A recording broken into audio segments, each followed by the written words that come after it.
papunta na po sa paputi. Iba lang po, hindi perfectly white, katulad ng aking sinabi, pero dun po patungo. Anak ka ng po! Para sa ating mga kababayan, at least magsisimula na sa Visayas itong 20 pesos na presyo ng bigas. Ay! Pero si Sandro Marcos mismo.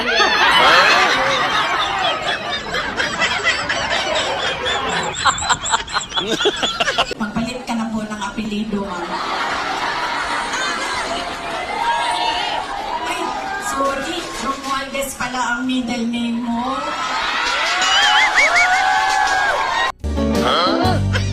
Salamat, Martin Romualdez. Umayat si Inday Sara. His Excellency Ferdinand R. Marcos Jr. Pamilya ng magtarong, ayaw maghawa. Mao na yung nakapait ninyo. Storyahan mo, plataforma mo, lakaw mo. Hoy!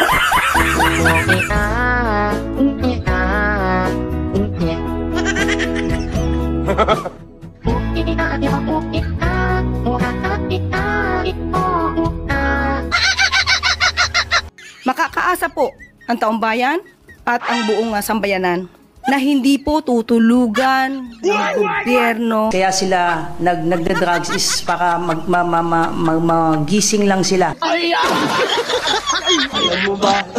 Mahal mo na. Wala tayong magagawa, mahal mo na. Ba't agad? Ba't agad?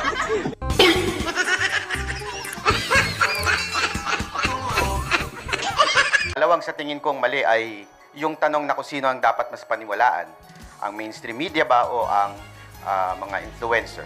Siguro mas magandang sabihin natin o itanong natin kung ano yung sinasabi, hindi kung sino yung nagsabi. Dapat sa issue, hindi dun sa tao. Hindi ba parang okay naman na ang opinion, right? At kadalasan sa social media, opinion. Pero paano naman yung tinatawag na tahasang kamalian o kasinungalingan? Yes, very clear naman. Makikita naman natin kung ano ba yung disinformation, ano yung fake news.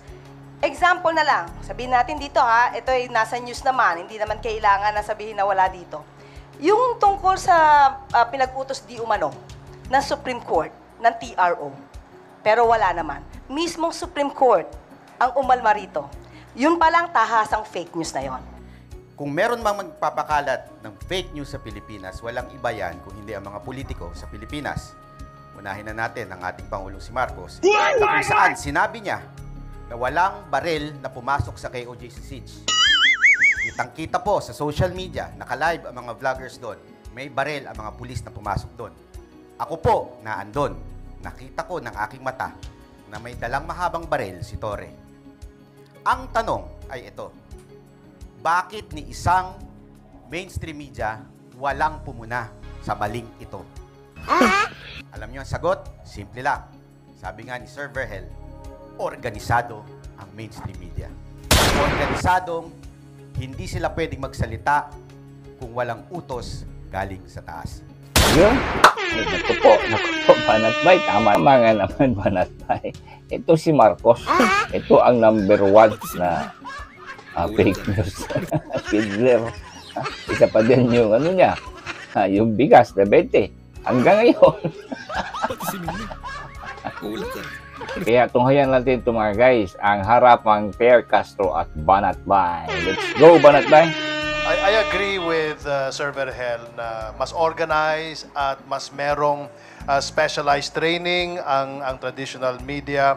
But how do you explain the fact na maraming social media political vloggers ang mas sumisikat ngayon kaysa sa mga traditional reporters or traditional commentators? Ito ba'y nagpapakita lamang na merong pagkukulang sa traditional media? Maaring may pagkukulang. Maaring ding yan dahilan sa kultura. Ang klaseng kultura meron tayo. Meron tayo ang kultura ng butante ngayon. No? Yung mga partisans, either fanatical or cultish. Pagka yan binigyan mo ng balita na shooting yung kanyang persuasion, tatanggapin yan. Kasi nga fanatical at cultish eh. pero hindi nag-iisip. Ganun nangyari. Sabihin, indoctrination.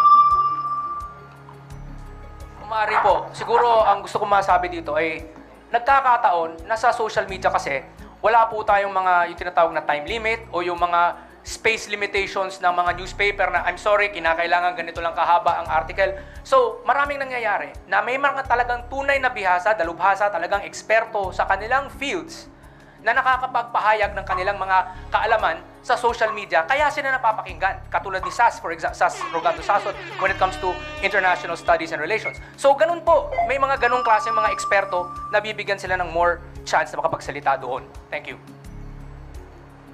Sagutin ko lamang po yung sinabi ni Sec Martin na bakit mas marami ang umaano sa social media. Nakakalungkot lang na nanggaling kay Sen na parang sinasabi ang mga Pilipino tanga. Pero sa akin, sa tingin ko lamang po, kaya na ang mga Pilipino ay mas nagaano sa social media kasi po, mas nakaka-relate sila. At the same time, they can say kung ano yung nararamdaman nila doon sa specific topic. Unlike sa mainstream media, hindi naman sila pakikinggan. Kasi syempre, isang organisado sila, opisina. Hindi katulad sa social media, mas personal. Ayan. Pero tanungin ko na po, si Mr. Byron, you live to his, you live to your name. You live up to your name, Bana. So when you said na walang utos galing sa taas, okay, paano mo, o hindi, ano ang ginawa mo to verify this? Meron ko bang pinatutungkalan? Network ba ito? Mainstream ba ito? At ano ang ginawa mong paraan para ma-verify ito para yung sinasabi mong walang utos galing sa taas ay masabi mo sa taong bayan na totoo? Kailangan natin tingnan ng mga pangyayari. Una sa lahat, napaka-obvious. Obvious sa social media, lumabas, kung ito yung pinatutukuyan nyo, ma'am, na may baril po ang mga pulis. Yan po. Excuse me po, I would like to cut Mr. Byron. My only question is, ano ang ginawa mo to verify na walang galing na utos o walang utos na galing sa taas? We don't have to mention the event. I just want to know ano yung ginawa mo para malaman mo kung may katotohanan na walang utos sa taas. Did you ever communicate with the owners or kung sino man yung taas na sinasabi mo? Ma'am, pinapaliwanag ko nga po, bago po ako naputol, pinapaliwanag ko na mga yung circumstances, sa tingin ko, opinion ko, ay organisadong hindi po pinalabas sa mainstream media yung reaksyon na sandali, may mali ata doon sa sinabi ng ating Pangulo. So it's only your opinion. So you do not have any proof to prove na walang utos galing sa taas kasi yun yung sinabi mo and you're making it factual. So as of the moment, it's just your opinion, correct? Ma'am, wala po ako sinabi na factual. Paulit-ulit ko po sinasabi na it is my opinion. No, kanina po sinabi niyo po kanina na meron kayong nakausap at sinabi na hindi yan na ilabas dahil ang sabi, walang utos galing sa taas. So is that your opinion? Ma'am, wala po ako sinabing may nakausap ako. So in other words, is that your opinion? Yes, ma'am. It's So my opinion. this is not factual? Yes, So ma'am. you cannot prove itong statement mo na walang utos galing sa taas? Yes, ma'am. Ang sinasabi ko nga po ay paulit-ulit, kanina pa po, ay opinion po lamang ito. Kahit po ako nagbablog po, laging nagre-react lamang po ako sa balita ng mainstream at sinasabi ko pong ito'y aking opinion. Sa periodismo, hindi po pwedeng sabihin opinion lamang. Maraming magagalit na mga editorial writer at saka mga kolumnista kasi ang opinion ay batay po sa empirical na datos. Hindi papasa sa thesis defense ang estudyante na magsasabi na ito ay opinion ko lamang, galangin po ninyo yung opinion ko. Maling-mali po na ang datos ay isasantabi para lang maglahad ng opinion para makapag-chase ng clout at makapag-chase ng viewers. Salamat! Pero ang tanong ko po, ibig po bang sabihin nun, bawal na magbigay ng opinion sa social media? Hindi bawal pero mali. Mali ang magbigay ng opinion? Kung hindi batay sa datos. Ganon kasimple. Mali. Naks, ibang klase ng utak nito. Anong bawal? At saka mali. Bakit naging mali ang magbigay ng opinion? Ha? Di ba? Dati ka magtanga. Ha? Paano nangyari yun mga guys? Ha? Sa inyo, bawal. Kasi meron kayong mga sistema, meron kayong mga patakaran dyan sa pagiging journalist. Kasi yan ay profesyon ninyo. Yan ang pinili ninyo. Ibahin nyo po dito sa sa social media. Dito po may kalayaan ang tao na magbigay ng opinion. Tapos sasabihin mong mali kung hindi nakabatay dyan sa datos. Anong datos? Kaninong datos? Sa inyo. Sa inyo. So, mainstream media, may datos kayo. Tama nga yung sagot ni Banat Bay dun sa isang gonggong na kung dilawan niya na to. Sinisisi niya ang mga tao dahil daw sa tradisyon. Anong tradisyon? Ginawa mong tanga ang mga Pilipino. Bakit ayaw mong tanggapin na mas marami ang naniniwala at nanonood sa social media kontra dito ngayon sa mainstream? Di ba? So, palpal. Yes, tanungin ko ulit muna yung mga social media influencers. Pero mukhang papalo ulit ito kay Byron, kay Banat Bay. Natanong natin, sinabi niya po kasi kanina na parang normal lang na tawagin na tanga, bobo, yung mga taong kinokontent nila. Kasi opinion nila yon. At malamang opinion din nila na sila yung matalino kasi yung kinokontent nila, sila yung bobo at tanga. So given yan, opinion yan. Pero yung pag sinabi niyo po, Sir Byron, Banat Bay, tinawag niyo halimbawa yung isang lawyer na may isa kayong content, sinabi niyo na attorney no case.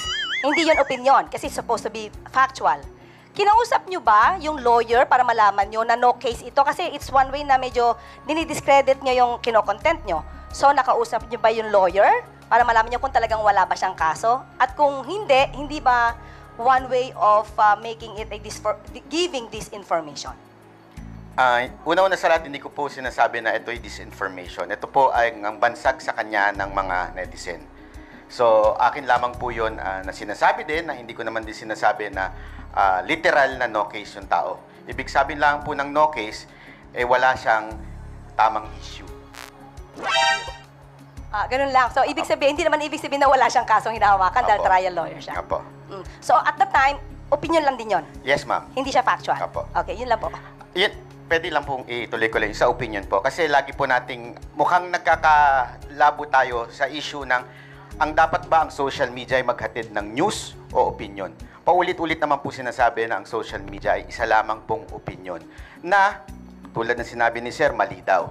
Hindi po mali ang opinion. Bakit? Kung halimbawa, sabihin ko na mas masarap ang pakwan kesa sa saging, opinion ko ito. Hindi mo pwedeng sabihin mali. Kung mas masarap sa kanya ang saging, hindi mo pwedeng sabihin sa kanya, mali yan. Kasi nga, opinion po yun. Sa social media, ganun din po. Meron lamang po kaming opinion at reaksyon sa mga nangyayaring news. Iba kasi, Mr. Banat Bay, yung sinasabing attorney no case. Kapag sinabi natin attorney no case, sa pangkaraniwang tao, lumalabas na itong abogadong to, parang walang kakwenta-kwenta dahil walang kaso. So, dapat siguro nililinaw nyo rin po yun para yung taong kinokontent nyo, hindi naman nasisiraan sa mga ordinaryong taong hindi naman naiintindihan yung sinasabi ninyo. Tama po kayo, ma'am. Malinaw ko din sinasabi sa aking vlog yon. Sa katunayan, talo pa siya sa kaso niya kay Tulfo. So, ibig sabihin, meron talagang kaso. So, malinaw po yun. Hindi ko sinasabing opinion ko na wala talaga siyang kaso kasi ilang beses ko pong sinight na natalo po siya sa kaso. Tangina, nag-thank you pa si Castro na supalpal siya. Ay, naku, Castro. Wala talaga. No, tama nga yung sinabi nila sa iyo, Castro. Na sense of humor sa iyo, just like the earth. Ay, yun nga mga guys. No? Tama nga yung kay Banat Bay. Hindi lang yung tao na tinutukoy niya na si Attorney No Case. Ikaw din, Castro. Attorney No Case. Gago. Ay, ito mga guys. Ito nga ang pagkasupalpal ni Castro dyan kay Banat Bay. Alright, palakpakan natin yan si Banat Bay. Let's go, nakapuntos Banat Bay. Let's go. Ayaw, atin natin kalimutan. PDP laban at abangan din natin ang mga banat ni BP Sara. Alam nyo, ito na nga ang banat ng Agila. Naku po, mga kandidatong mga congressman, humanda kayo.